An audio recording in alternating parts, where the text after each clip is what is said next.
যখন ফিরে আসি, যখন দেশ ছেড়ে যাই, আমার 3 ভাই ভ্রাতৃবধূ সবাই ছিল এয়ারপোর্টে।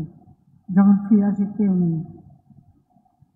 আপনজন বলতে কেউ না থাকলেও পেয়েছিলাম বাংলাদেশের মানুষকে, অগণিত মানুষ এবং আওয়ামী লীগের অগণিত নেতা কর্মীদেরকে। সেই মানুষই আমার একমাত্র শক্তি, আর সেই মানুষগুলির জন্যই আমার সব পদক্ষেপ নেওয়ার, কাজ করা।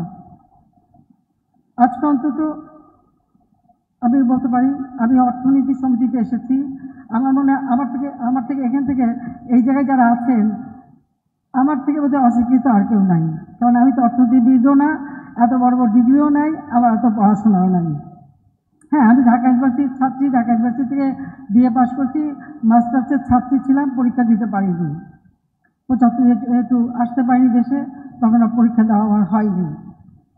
কিন্তু আমি একটা জিনিস বুঝি, হয়তো অর্থনীতি অত বড় বড় সংখ্যা আমি বুঝবো না, কিন্তু আমি একটা জিনিস বুঝি যে মানুষের জন্য কাজ করতে হবে।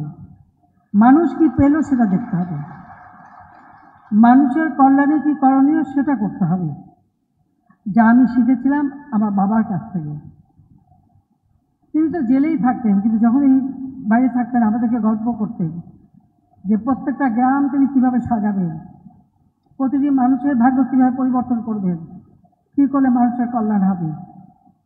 এবং স্বাধীনতা সংগ্রাম তিনি করেছিলেন, কিন্তু তিনি যে এই দেশটাকে স্বাধীন করবে এই প্রত্যয় ছিল তার। 1948 সালে যখন বাংলা ভাষায় কথা বলার অধিকার কেড়ে নেওয়ার চেষ্টা করেছিল ওই পাকিস্তানিরা,